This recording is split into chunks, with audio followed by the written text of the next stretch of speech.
청소년들의 학교 폭력이 심각한 사회 문제가 되고 있습니다. 이 학교 폭력 뉴스를 접할 때마다 굉장히 안타까운 것이 있습니다. 다름 아닌 이 가해자들이요, 바로 이 심각성을 깨닫지를 못한다라고 하는 겁니다.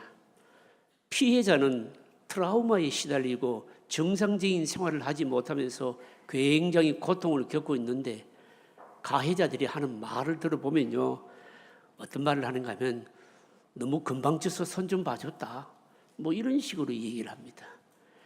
피해자들이 당하는 그 고통을 전혀 양심의 가책이나 깨달음이 없다라고 하는 겁니다. 경찰서에 불려가서 피해자가 어떤 고통을 받고 있는지 듣고 그 다음에 실제적으로 처벌을 받게 되었을 때, 우리가 얼마나 심각한 잘못을 저지르는구나, 그때서야 조금 바로 깨닫는 겁니다. 오늘 여기 본문에 보시면요, 어떤 내용인가 하면 요셉이 물 없는 구덩이에 던져졌다가 바로 애굽에 팔리는 장면을 우리에게 말씀합니다. 이 과정에서 야곱의 아들들의, 그러니까 태도, 그러면서 애통하는 바로 야곱의 모습을 대조적으로 우리에게 보여주고 있는 겁니다. 야곱의 아들들의 모습이 뭡니까? 동생을요, 물 없는 구덩이에 던지고 팔아버리고 그리 하면서도 양심의 가책을 느끼지를 못합니다. 고통이 없습니다. 오히려요, 죄를 즐기는 듯합니다. 반면에 아들을 잃어버린 이 아버지는요, 그 어떤 것도 위로받지 못하는 그런 바로 야곱의 모습입니다. 여러분, 이 모습을 통해서 우리에게 말씀하시는 것이 뭘까요? 애통하는 야곱의 모습, 그리고 동생을 팔면서도 양심의 가책을 느끼지 못하는 야곱의 아들들, 이 요셉의 형들, 예수님께서 십자가를 지시고요, 그리고 죽으시는 그 장면 가운데서 그대로 우리에게 바로 재현해주고 있다, 묘사해주고 있다, 바로 이겁니다. 하나님께서 바로 아들을 우리에게 보내신 것은 그 이유가 뭘까요? 우리를 살리기 위해서, 돕기 위해서 보내신 것이죠. 그렇지만 인간들은요, 이 존귀한 아들을, 하나님의 아들을요, 자기 마음대로 처리해버리지 않습니까? 그러면서도 조금도 양심의 가책을 느끼지를 못합니다. 이러한 인간의 패역한 죄성에도 불구하고 하나님께서는 이것을 다 아셨음에도 불구하고 아들을 우리에게 보내셔서 구원을 이루셨다라고 하는 겁니다. 상상할 수 없는 하나님의 놀라운 구원의 사랑과 바로 은혜인 겁니다. 인간을 바꾸기 위해서, 구원하기 위해서 우리의 패역한 죄성에도 불구하고 바로 베풀어 주시는 하나님의 은혜가 얼마나 큰가 하는 것을요, 이미 구약 시대에 바로 이 창세기 요셉을 통해서, 요셉이 얘기 같지만 사실은 하나님께서 우리에게 예수님을 보여주고 계신다라고 하는 겁니다. 오늘 우리들이 이 자리에 예배 드리는 것이 얼마나 큰 은혜인지 다시 한 번 더 깨닫고 감사하는 감격이 있으시기를 바랍니다. 오늘 첫째로 생각할 것은 야곱의 아들들의 죄성입니다. 야곱의 아들들은요, 영적으로 철저하게 어두움에 빠져 있었습니다. 요셉을요, 구덩이에 던져놓고 자기들끼리는요, 태연하게 음식을 먹고 있습니다. 25절 상반절을 보시면 이렇게 말씀합니다. 그들이 앉아 음식을 먹다가, 여러분 원래요, 음식은 편하게 먹어야 체하지를 않잖아요. 기쁜 마음으로 먹어야 음식이 맛이 있잖아요. 그런데 지금 이 야곱의 형들은 보면요, 보시면 이 요셉의 형들은 보면요, 어떻습니까? 동생을 지금 구덩이에 지금 던져놓고, 동생은 구덩이에서 두려움과 공포를 느끼고 있는데도 불구하고 자기들은 태연하게 지금 음식을 먹습니다. 여러분, 이게 음식이 넘어가겠냐고요, 이게요. 여러분, 이 요셉의 형들의, 야곱의 아들들의 이 모습이 우리에게 말씀하는 게 뭘까요? 이미 양심의 등불을 다 꺼버렸다는 것이죠, 이게요. 사람이요, 양심이 조금이라도 작동하게 된다면 주변에 사람이 죽어가거나 혹은 자기와 가까운 사람이 큰 일을 당하거나 그러면 마음이 막 약해지면서 갈등이 일어나면서, 그래야 그게 정상인 겁니다. 그런데 이 요셉의 형들은, 야곱의 아들들은 어떻습니까? 엄청난 짓을 지금 하고서도요, 전혀 그런 감각이 없다는 거죠, 여러분요. 이때 여러분 바로 새로운 상황이 벌어지게 됩니다. 새로운 상황이 뭔가 하면 25절 이하에 28절까지 자세히 바로 말씀합니다. 한 무리의 상인들이요 지나가는 것을 보고 그때 형제 중에 한 사람인 유다가요 뭐라고 얘기하는가 하면 그 상인들에게 요셉을 팔아버리자 그렇게 제안합니다. 길르앗은 향료로 유명한 곳인데 길르앗의 향료를 사서 애굽에 파는 바로 일종의 대상들이었습니다. 이 대상들이 지나가고 있었는데 유다가 이 대상들에게 바로 요셉을 팔아버리자고 한 겁니다. 여러분, 유다가 이렇게 제안한 이유가 여러분 뭘까요?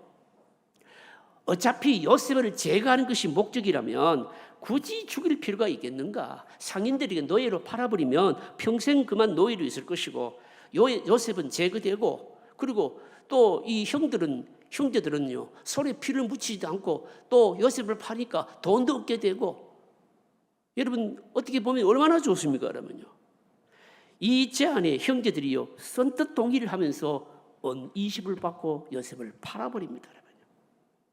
여러분 여기서 우리가 생각해야 될 것이 있습니다. 유다가요 요셉을 죽이지 말고 팔자 제안하면서 했던 말이 도대체 뭐냐라고 하는 겁니다. 27절에 보시면 나옵니다. 자, 그를 이스마엘 사람들에게 팔고 그에게 우리 손을 대지 말자. 그는 우리 동생이요 우리의 혈육이니라 하매 그의 형제들이 청종하였더라. 유다가 하는 말이 뭡니까? 그는 우리의 동생이다, 혈육이다, 그런 말을 하는 겁니다. 여러분 혈육이다, 동생이다 그렇게 했으면요 어떻습니까? 사람 파는 것 여러분 그쳐야 되지 않겠습니까? 혈육이다 동생이다 말을 하면서 팔아버린 것은 뭔가 하면 진짜 의도는 뭔가 하면요 사실은 요셉을 제거하고서도 책임을 면하자는 겁니다. 여러분 이렇게 한다고 여러분 죄가 책임이 면해지겠습니까? 당시에 노예로 팔린다라고 하는 것은 이것은 죽음을 의미하는 것인데 요셉을 그러니까 동생으로 생각했다면 여러분 이것만은 하지 말았어야 되는 것이죠. 여러분요. 그럼에도 불구하고 유다가 이런 제안을 하고 선뜻 다 동의한 이유가 뭔가 하면 자기들의 손에 직접 피를 묻히지 말자는 것이죠. 여러분요. 직접 죽이는 것보다도 팔아버리는 것이 훨씬 양심의 고통도 적고 경제적으로 이득이 되니까 이런 제안을 하게 된 겁니다. 여러분요. 무엇을 보여줍니까? 야곱의 아들들 이 요셉의 형들의 위선적이고 실제로는 더 악한 모습인 겁니다. 자신이 직접 죽이지 않았으니까 이 요셉의 죽음으로부터 책임이 없다. 그러면서 어떻게 합니까? 경제적인 이득도 얻자. 우리는 그들의 바로 요셉을 죽이는 일에 직접 피를 묻히지 않겠다는 겁니다. 여러분 하나님의 백성들은요 옳지 않은 것 앞에서 자신의 입장을 분명히 하는 것이 하나님의 백성들 아니겠습니까? 자신이 직접 그 일에 가담하지 않았다고 하나님 앞에서 면책될 수 있는 것은 여러분 아닙니다. 옳지 않은 것은 처음부터 우리가 분명히 거부를 해야 그 책임이 나에게 돌아오지를 않는 겁니다. 놀라운 것은 요셉이 팔리는 이 장면은요 유대인들이 예수님을 십자가에 못 박는 그 과정에 보시면요 그대로 재현된다라고 하는 겁니다. 여러분 유대인들이 예수님을 체포하고 난 이후에 자신들이요 손에 피를 묻히기 싫어서 한 게 뭡니까? 다름 아닌 바로 여러분 이 로마 총독 빌라도를 끌어들인 거 아닙니까? 그러면요. 복음서를 보십시오. 빌라도는요 예수님을 죽이는 이 일에 말려들지 않으려고 굉장히 몸부림을 칩니다. 그러나 안 됐죠. 결국은 마치 무슨 늪에 빠진 것처럼 빨려들게 되고 결국은 나중에 이 바로 빌라도가 예수님의 사형을 언도를 하지 않습니까? 그러면요. 빌라도가요 유대인들 앞에서 예수님에게 사형 언도를 내리면서 한 말이요 굉장히 중요합니다. 마태복음 27장 24절 하반절에 보시면 나옵니다.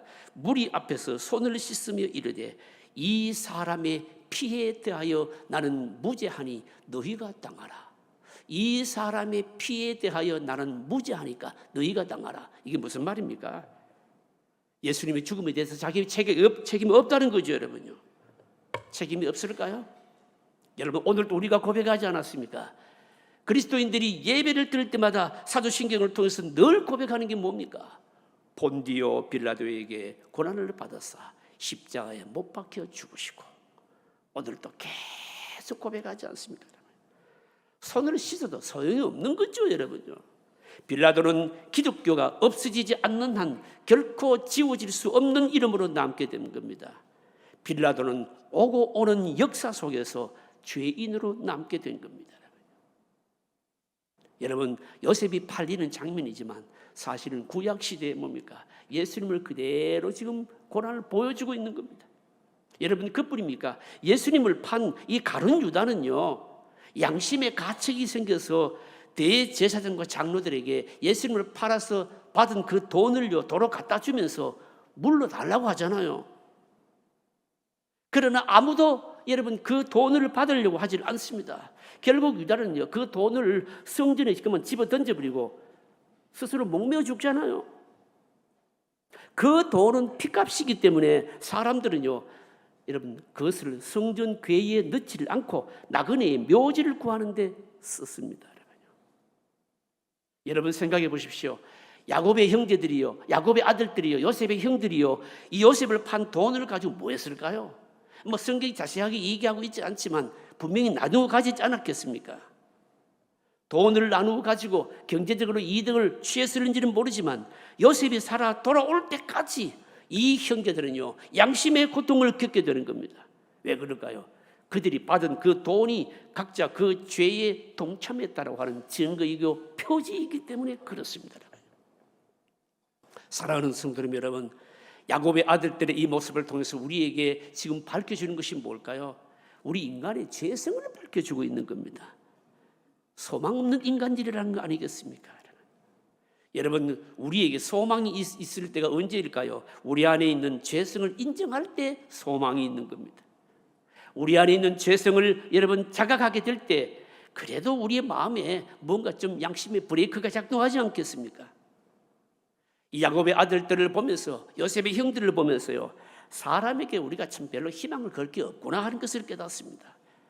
중요한 것은 그 사람이 얼마나 하나님의 영의 다스림을 받고 있는가, 이게 중요한 것을 깨닫습니다. 죄성이 통제되지 않으면 사람은요 다 거기라는 거죠. 여러분. 사랑하는 성도 여러분, 말씀의 다스림과 성령의 통치를 기뻐하시기를 바랍니다. 여러분요. 내 안에 내가 하나님을 예수 그리스도를 나의 구주라고 고백하고요, 죄의 용서함을 받고 성령이 내 안에 오셔서 나를 다스려 주시고 말씀이 지배하고 있는 이것 자체를요 우리는 너무너무 감사하고 감격해야 된다는 겁니다. 여러분, 이것 없으면요 우리는 여러분 아무런 의미 없는 자들이라는 거죠.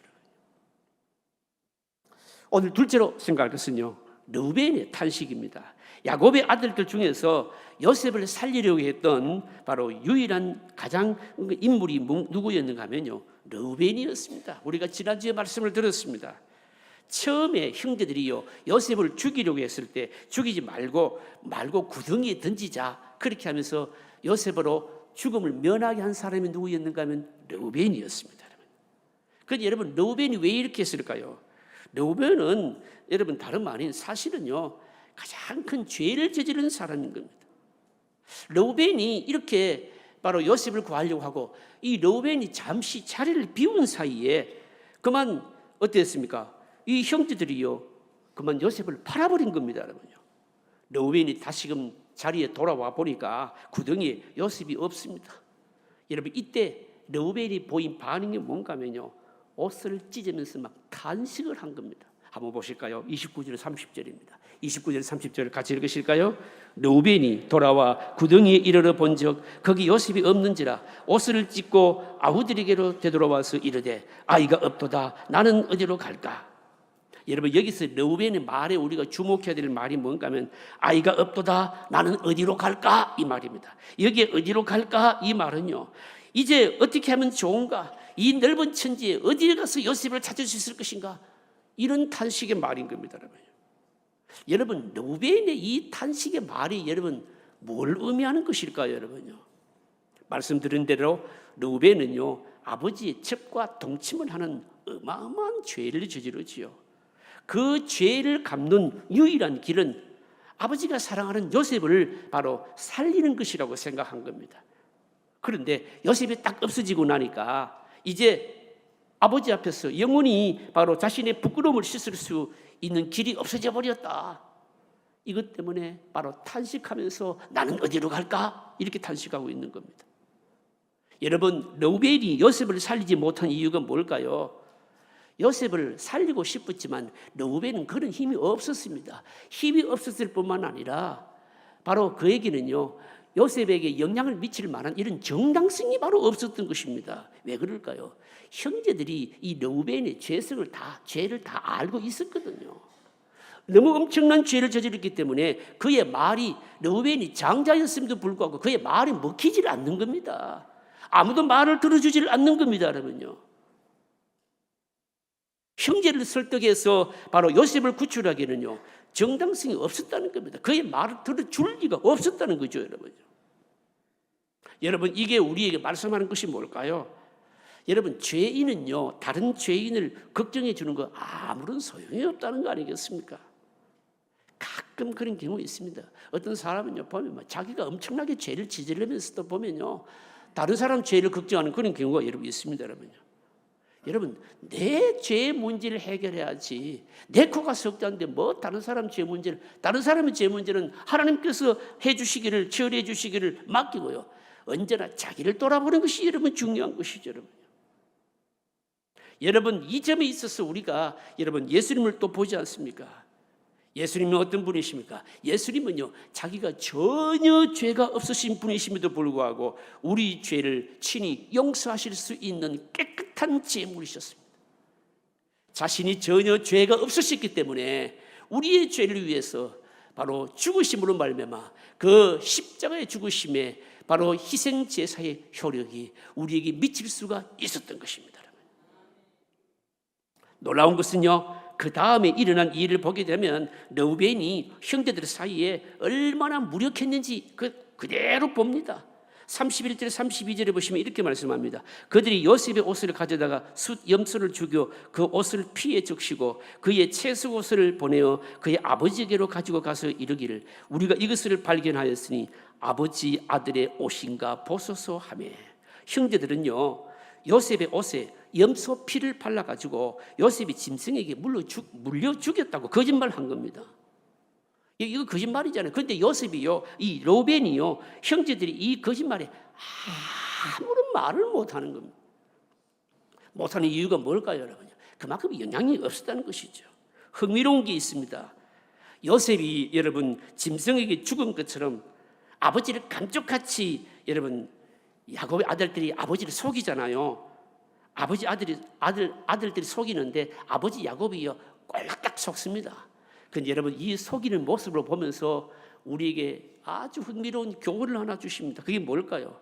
아버지를 속이는데 동원되었던 이 소품을 보십시오. 소품이 뭡니까?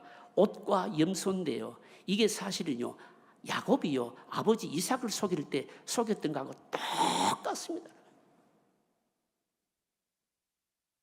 야곱이 이삭 아버지를 속일 때 어떻게 했습니까? 여러분, 에서의 옷을 가지고, 그리고 말입니다, 염소의 가죽털을 사용하지 않았습니까? 그런데 그 아들들이, 그 야곱의 아들들이요 똑같은 소품을 가지고 아버지를 속이는데 야곱이 이제 더 속습니다. 여러분, 이거 보면서 우리가 느끼는 게 있죠. 심은 대로 거둔다는 것이죠.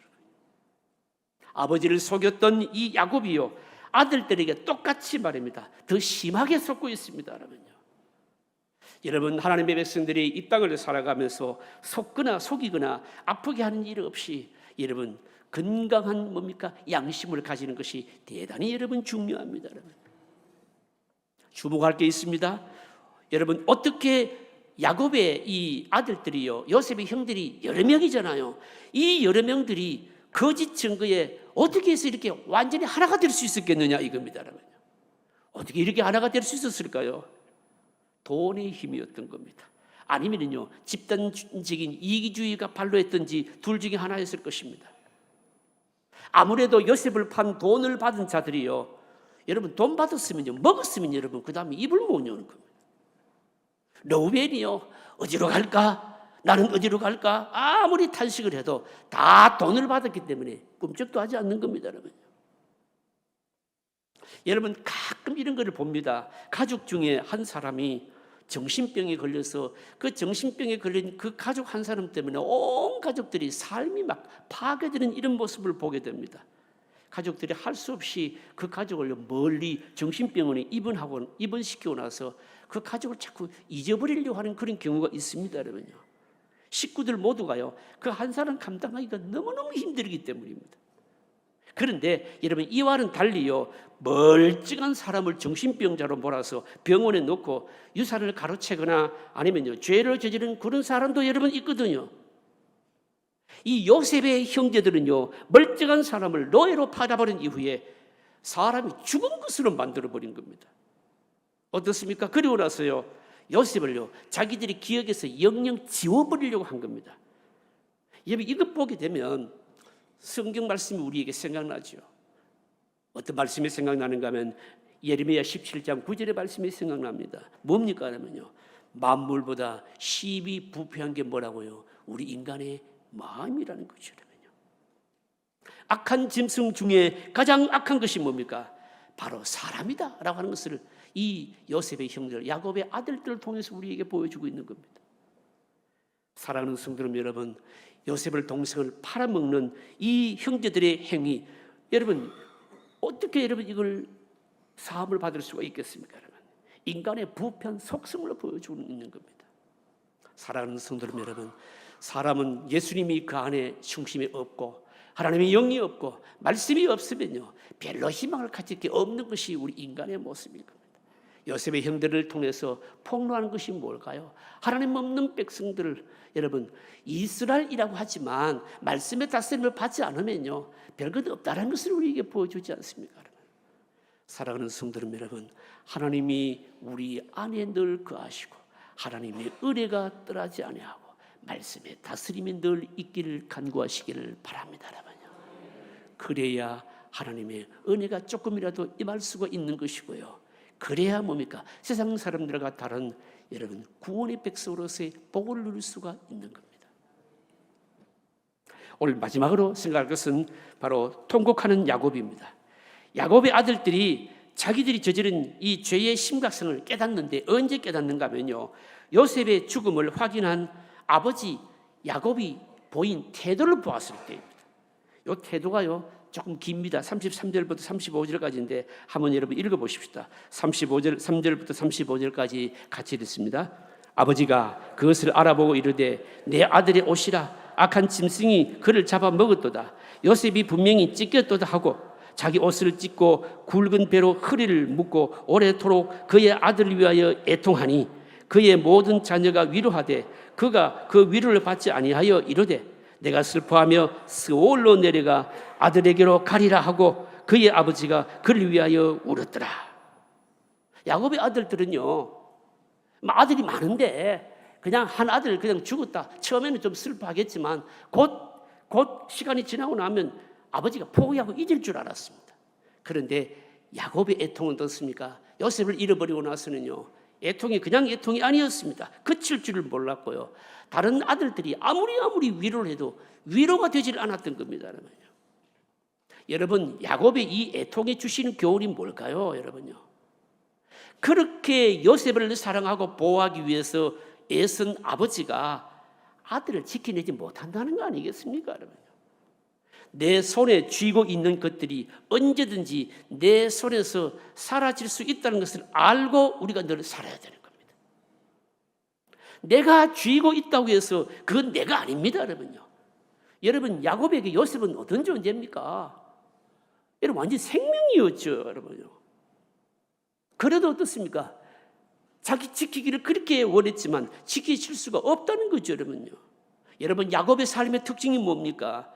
움켜 쥐는 것이 특징이었고요, 손에 쥐인 것은요 절대로 잃어버리지 않으려 하는 것이 야곱의 삶의 태도였습니다. 그러나 이렇게 요셉을 잃고 애통하지 않습니까? 여러분요, 너무 움켜 쥐면서 살고요, 우려할 날이 온다는 것을 여러분 깨달아야 되는 겁니다. 웃고 있을 때도 여러분 눈물의 날이 올 수 있음을 알아야 된다는 것을 교훈하는 것이죠. 잘 풀리고 모든 일이 잘 되고 있을 때, 내 손에 원하는 것이 가득 내 손에 쥐어지게 될 때도 여러분 그 믿음으로 그 가치를 알아야 되지, 그 자체에만 매달리면 안 된다는 것이요, 여러분요. 잘못하면 그것이 내 손을 떠나고요, 나의 눈에서 눈물을 흘리게 할 수가 있습니다. 이게 야곱의 애통이 우리에게 주시는 교훈입니다, 여러분요. 야곱의 아들들은 이 야곱의 그칠 줄을 모르는 애통을 보고서 느끼지요. 아, 이 요셉이라고 하는 이 사람은, 아들은 그냥 아버지가 그냥 단순히 편애하는 아들이 아니고 아버지의 특별한 존재이고 전부였구나 하는 것을 깨닫게 되는 겁니다. 여러분, 그렇지 않습니까? 성경을 보면 요셉은요, 아버지 야곱의 삶의 전부였습니다. 요셉이 없는 삶 의미 없었습니다. 야곱이 이 애통을 통해서 죄인들, 다른 아들 10명보다도 의롭게 살려고 하는 이 한 아들이 더 존귀했던 겁니다. 여러분, 이거는 똑같죠, 여러분요. 여러분, 하나님께서 우리에게 보내신 아들이 그런 존재 아니겠습니까, 여러분요. 예수님은 하나님 자신이었습니다. 너무 특별한 존귀한 아들이었습니다. 이 세상에 있는 모든 것들, 모든 천사들, 하늘의 별과 또 하늘의 모든 것들을 다 합친다 할지라도 하나님에게 예수님은요, 여러분, 이 한 아들만큼 안 되는 거잖아요, 여러분요. 그런데도 불구하고 사람들은 여러분 마치 주인 없는 한 마리 무슨 개를 잡듯이요, 예수님을 여러분 그렇게 여러분 처리하지 않았습니까, 여러분요. 그러면서도 무슨 짓을 하는지 도무지 그 의미도 모르고 희낙낙하지 않았습니까, 여러분요. 이 세상 사람들은 한 사람도 여러분 용서받을 수 있는 사람이 없습니다, 여러분요. 한 사람도 구원에 합당한 사람이 없다는 것을 보여주시는 것이죠, 여러분요. 구원 얻기 위해서 필요한 것이 무엇일까요? 하나님은 우리 인간들이 그런 줄 알면서도 뭡니까? 자기 아들을 보내주셔서 십자가에 내어주신 것이죠. 말할 수 없는 사랑이고 말할 수 없는 놀라운 하나님의 은혜인 겁니다. 여러분. 놀라운 것은요, 결국은 오늘 마지막 절 36절을 보십시오. 36절에 보시면 이렇게 말씀합니다. 그 미디안 사람들은 그를 애굽에서 바로의 신하 친위대장 보디발에게 팔았더라 라고 이렇게 말씀합니다. 결국은 요셉이 바로 애굽의 바로의 신하 친위대장 보디발의 집에 팔립니다, 여러분요. 여러분, 이걸 우리가 어떻게 생각해야 될까요? 여러분, 이거는요 무슨 의미인가 하면, 여러분, 하나님 안에서 우리가 소망하는 것과 실제로 나타나는 현상은 정반대일 수도 있다라고 하는 것을 교훈합니다. 무슨 말씀인가 하면, 여러분, 요셉에게는 하나님의 꿈이 있지 않습니까? 그 꿈이 뭡니까? 그를 영화롭게 할 것이고 그를 모든 민족보다도 바로 위에 세우셔서 그로 하여금 구원자로 쓰신다고 하는 것이죠. 그런 위대한 영원한 꿈이 있는 반면에 실제로 지금 요셉에게 닥치는 현실은 어떻습니까? 전혀 이 꿈이 이루어지지 않을 것 같다 이 말입니다. 우리들도 이럴 수 있다라고 하는 것이죠, 여러분요. 꿈과 현실이 정반대로 펼쳐질 때 대부분 사람들은요 어떤 반응을 보이는가 하면요, 하나님의 말씀은 별거 없어, 하나님의 비전은 별것 아니야, 그러면서 세상으로 달려갈 가능성이 많다라고 하는 것이죠.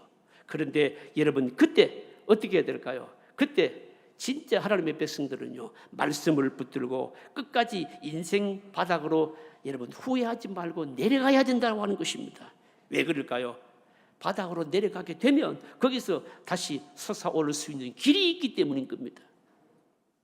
하나님께서 우리에게 좋은 것을 주시기 전에 반드시 우리를 훈련하시고요 믿음을 달아보시잖아요. 어떤 장애나 어려움이 있어도 하나님의 백성들은 끝까지 말씀이 있는 자, 비전이 있는 자는요 끝까지 말씀을 붙들고요 주님 하나님을 붙드는지 이 시험에 우리가 통과해야 되는 겁니다, 여러분요. 여러분, 강에서 우리가 수영을 하잖아요. 강에서 수영을 하게 되면 어떤가 하면요 큰 소용돌이를 여러분 만납니다. 그런데 이 소용돌이를 만나게 되면 여러분 그 소용돌이에서 빠져나오려고 자꾸만 얘를 용을 쓰면 더 빨려 들어가는 겁니다. 그러면 여러분 이 소용돌이에서 솟아나올 수 있는 길이 여러분 뭘까요, 여러분요? 그냥 그 소용돌이로 빨려 들어가게 되면요 바닥까지 내려가게 되면 나중에 물이요 밀어냅니다, 여러분요. 여러분, 수영의 기본이 뭡니까? 수영의 기본은 잠수거든요. 소용돌이가 막 칠 때 그 빨려 들어가게 되면 오히려 물 밑에서 물이 여러분 뭡니까? 밀어낸다는 것이요, 여러분요. 여러분, 하나님의 소용돌이도 마찬가지입니다. 우리가 말씀을 붙들고 나면요 사실은 우리가 원치 아니하는 여러분 소용돌이로 방향으로 빨려들 때가 있습니다, 여러분요. 그때요 말씀을 버리고 세상으로 나가버리게 되면 아무것도 없습니다, 여러분요. 그때는 어떻게 해야 되는가 하면 말씀을 붙들고 다 깊이 들어가는 겁니다. 여러분 이거는 침체와는 다른 겁니다. 잠수를 하게 되면요 결국은 물 밖으로 여러분 나오게 되어 있는 겁니다. 하나님이 우리에게 단잔만 주시는 것이 아니고 쓴 잔도 여러분 주십니다. 여러분요. 지금 왜 그 쓴 잔을 주시는지 모릅니다. 그렇지만 그 쓴 잔을 기꺼이 마시기를 원할 때 나중에 때가 되면 하나님께서 다시 그를 끌어올리신다는 것이죠. 여러분요. 요셉이 애굽으로 팔렸더라라고 하는 이 말씀이 의미하는 것이 여러분 바로 이것입니다. 비전이 있는 사람, 하나님의 말씀이 있는 사람, 소용돌이가 밀려올 때, 이해할 수 없는 고난이 밀려올 때 거부하지 마시고 끝까지 말씀 붙들고 바닥까지 내려가 보라는 거죠. 여러분요. 이게 오늘 우리에게 주시는 바로 본문의 메시지입니다. 말씀을 정리하겠습니다. 하나님의 말씀을 붙들고 비전을 가지고 있다고 해서 모든 것이 저절로 되는 것은 아닙니다. 이 비전이 복이 되기 위해서 이 비전을 이루는 과정에서 여러분 고난이 필요한 겁니다. 비전은 분명한데 그것을 이루기까지 겪어야 되는 감당해야 되는 고난이 있다는 것이죠. 비전을 성취하기까지 여러분 어떻게 그 고난을 대한 태도가 뭘까요? 여러분 그 고난을 붙들고 갈 때까지 가는 것이죠. 말씀을 붙들고 그러면 하나님께서 다시 끌어올리신다라고 하는 겁니다. 이 광야 같은 세상을 살다가 악한 짐승과 같은 자들에게 의해서 어려움을 당할 때 너무 속상해하지 말아야 됩니다. 여러분 내가 분명히 하나님의 말씀 안에 있고 믿음을 가지고 있다면 여러분 그 악한 행동만으로 손해만 보지 않게 하실 것입니다. 여러분요. 결과적으로 유익하게 하실 그 비전을 이루시는 하나님의 능력이 있는 것이죠. 여러분요. 사랑하는 성도님 여러분, 고난 가운데 기뻐하시기를 바랍니다. 고난 가운데 오히려 더 말씀을 붙들고 깊숙이 들어가십시오. 하나님께서 일으키실 것입니다. 이 은혜가 저와 여러분들에게 넘치시기를 주의 이름으로 축복합니다. 통성으로 기도하겠습니다. 오늘 주신 말씀을 생각하면서 기도하십시다. 야곱이 애통을 당하는 모습입니다. 아버지를 속이는 모습 그대로 자기가 속임을 당하고 되고요. 애통 그렇게 붙들기를 원하고 놓치지 않으려고 했지만 놓을 수밖에 없는 상황이 일어나지 않습니까? 그러나 결국은 어떻습니까? 하나님께서 뜻을 이루십니다. 오늘 이해할 수 없이 내가 당하는 고난, 어려움들 너무 멀리하지 마시고 고난 속으로 말씀 붙들고 깊이 들어가기를 원합니다. 하나님께서 능력으로 끌어올리실 줄 믿습니다. 통성으로 기도하겠습니다.